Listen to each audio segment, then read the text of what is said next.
Hi, we're here today with Mike Hickman from Harrison McPhee. We're going to be doing some training pruning on this young elm tree. And before we start, Mike, what's your thought process? What are you thinking about before you start? Well, elm trees are young, are vigorous shade trees. They're used quite often in the landscape spots where they, need to have a higher canopy of shade.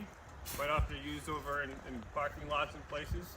This particular tree, as you can see, has lots of low branches that are going to become problematic before long. So, in the idea of encouraging a high canopy, I'm going to be basically looking to, in the long run, remove some of these low branches, but I can't remove all of them today. So, quite often with pruning projects like this, we realize that an incremental approach might be the best way to go about it. So really what I'm looking for are some poor unions. Like this particular branch is attached to kind of a tight V union, so something as this gets in girth, this might be a site where we might see some storm damage. So this is the type of thing I'll be looking to cull out at an early age. This particular union is nice and wide. It would be strong. However, if you look at the orientation of the branches going right over the parking space, this gets larger, that's going to become problematic. So we'll be taking that out today. This other branch over on this side has some more space to grow, so I'll be pruning a secondary branch off of it. And then as we go up higher, you can see where there's numerous other branches that are all kind of growing in the same orientation, the same direction. We'll be selecting some of those out and selecting one that'll be the new central leader for the tree.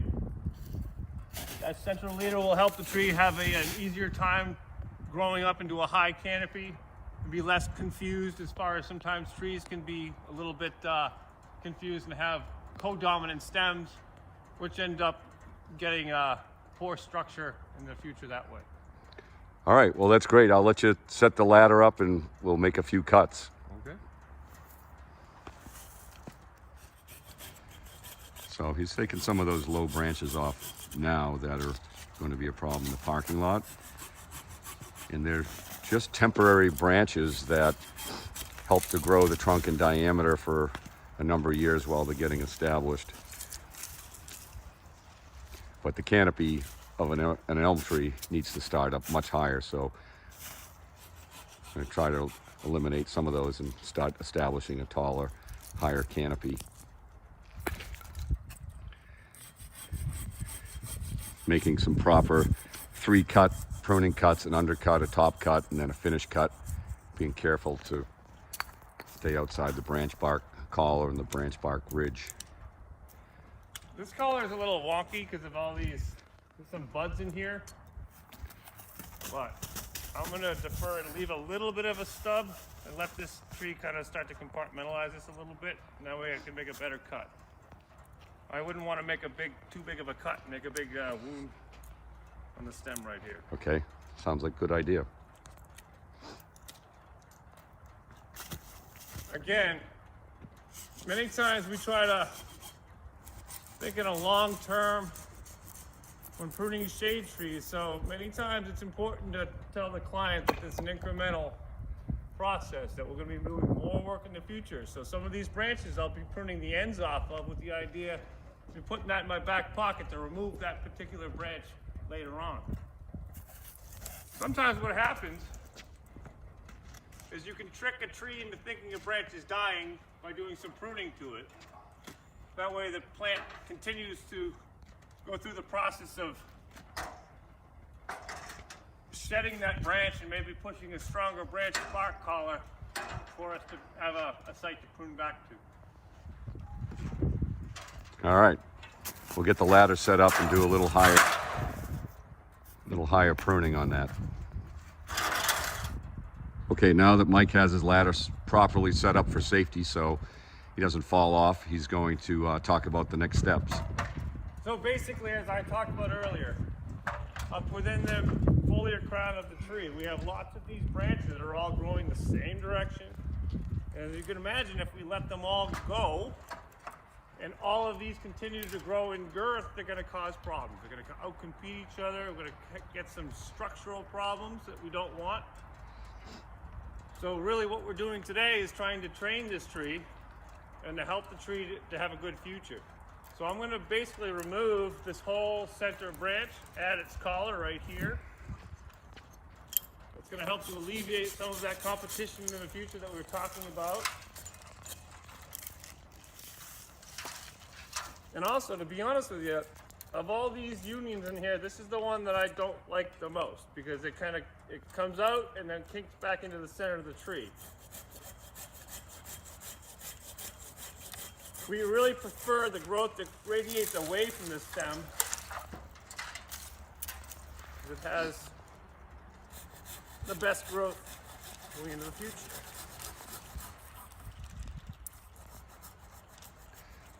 So you're trying to eliminate some of the competition for the main leader here and try to develop Correct. well-spaced branches and as Also looking much for of a dead dominant leader you can in an elm tree, even though they don't always grow that way for a long time. Here's a branch that technically is radiating away from the stem, but as you can see, it's growing right into this other major scaffold branch. So I'm going to take that off as well because it's just going to cause problems in the future.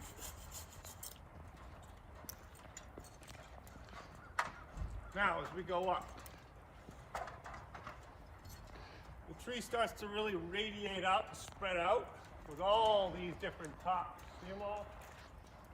I have to decide one for the tree to have at its top. I like this one the best.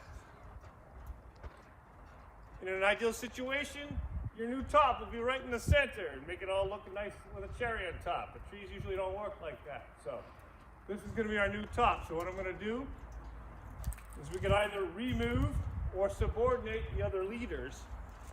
Depending on what we've taken out before this will help determine how much we're going to take off of that. So what I'm looking for is what I have to work with up here. This particular leader has this nice secondary shoot that I can prune back to. Basically subordinating this leader, leaving this one to be dominant up here. Now I have to deal with all these that are also doing the same thing. So I'm looking at each of these to help me determine which ones I can do what to. So just because you're subordinating some now, they may only be there just to produce some energy for the tree in the short run, and you might eventually remove those if that, Correct. as the main leader that you've chosen starts to take over more. Correct. I don't want to be taking too much of the photosynthetic material out of the tree in one given growth season. Okay. About 20% ideally. And I wouldn't say we're at 20% yet, but I just want to be sure not to over prune the tree, because if I over prune the tree, it changes its growth cycle.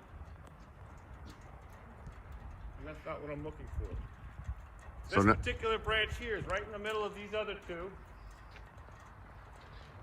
I'm going to cull it out as opposed to pruning it back. If I prune it back, I get more of the interior growth here, which I'm not looking for. So this is a good example of a branch that I'll cull out all the way.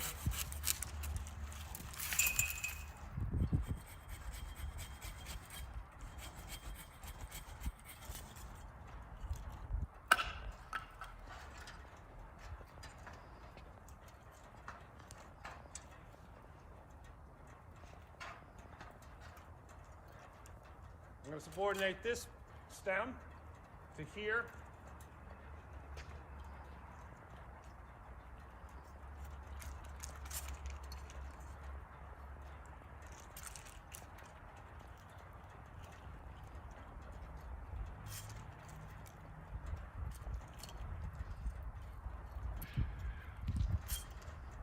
It can be tough at this time of year where the growth is just barely initiating, so the wood is starting to fill up with water and the buds are swelling and the bark can rip easily, so you have to be careful when you're cutting those pieces off.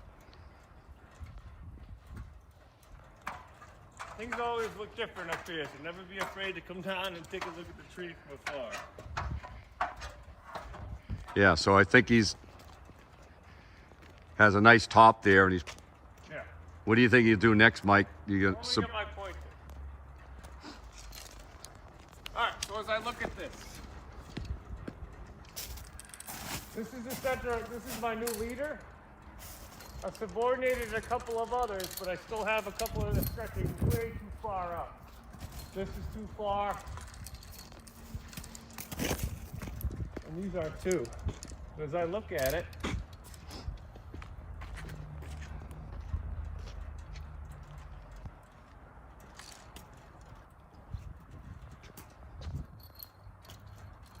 certainly want to reduce the height of this, but I might even want to cull it all the way up down to here.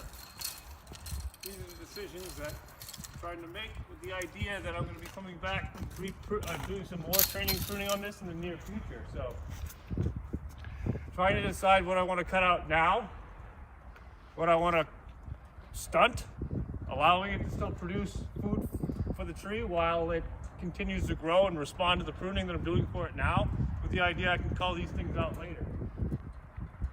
Okay, so we need to set the ladder up over on the other side. Change with the ladder.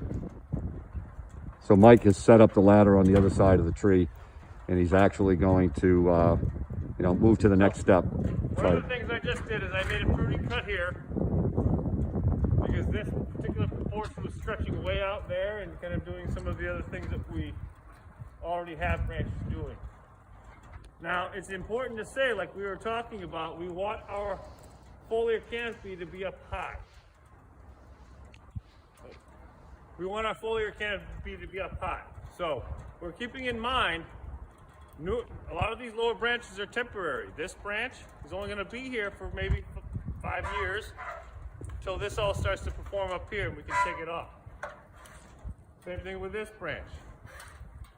So I'm going to make a couple of cuts now with the idea, again, we're just trying to get those resources to go up to the top of the tree where we want them. So he can subdue those for now. It slows them down, and the tree actually starts to compartmentalize or begin to think that it wants to shed those branches, not actively thinking that it's a physiological process.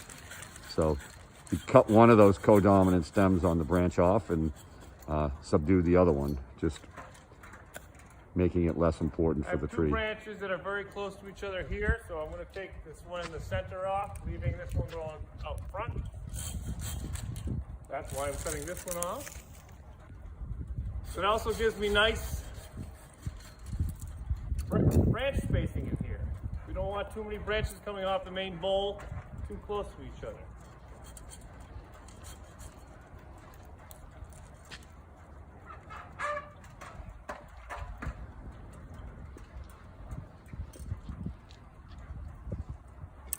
So now you'll see that there's a few really long outliers. He's going to subdue or shorten those so that he breaks the apical dominance on those stems so that all the growth doesn't go out to those ends.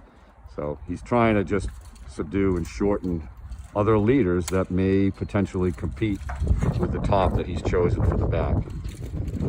So you just don't know, 5 years from now the tree may have another idea and we decide that we're going to go in a different direction with a more dominant leader.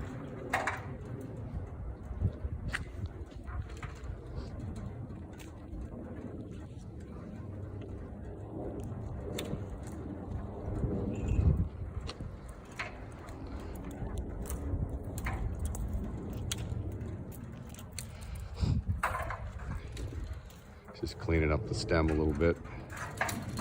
Those are all little temporary branches that we can take out at a later time.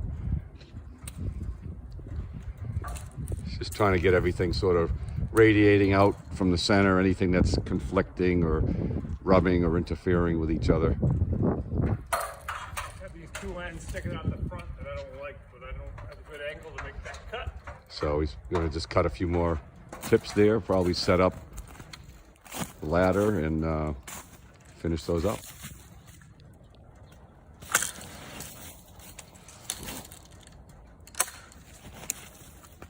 See what that looks like. I think that looks great. You got a lot of, we're going with that one dominant piece in the back, which hopefully will be the new top. So we've subdued anything that's going to compete with a leader, and hopefully that leader will straighten itself up. It is an elm, so it wants to arch, not necessarily right in the center. but we're trying to teach it to be the center of the tree. Thus the Again. term training pruning. Again, our canopy is going to be up top. So the pruning that we did on these two big branches is such that we're still allowing the branches to persist and feed the stem. But you can see the end cuts because before long we're going to take these branches right out. In the meantime, a lot of these other smaller subordinate branches are going to fill in and start growing up where we want the canopy. All right, well, I think you're just about done. Great job. And, you know, you're really making a lot of decisions to affect the growth of the tree for its whole lifetime. So you're just trying to avoid a lot of defects in the future.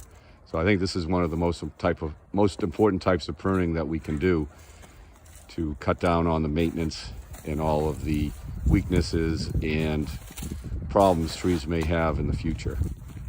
So here's a finished product. Mike's just cleaning it up a little bit. Just wanted to show you the brush pile on the ground. So there's a lot of biomass that was taken out of the tree, but probably not necessarily more than probably 30%. So this tree's been in this spot for 3 or 4 years. It's established now, so it can take this type of pruning. And plus it's an elm. It's a young, vigorous, fast grower. So we just want it growing in the right direction.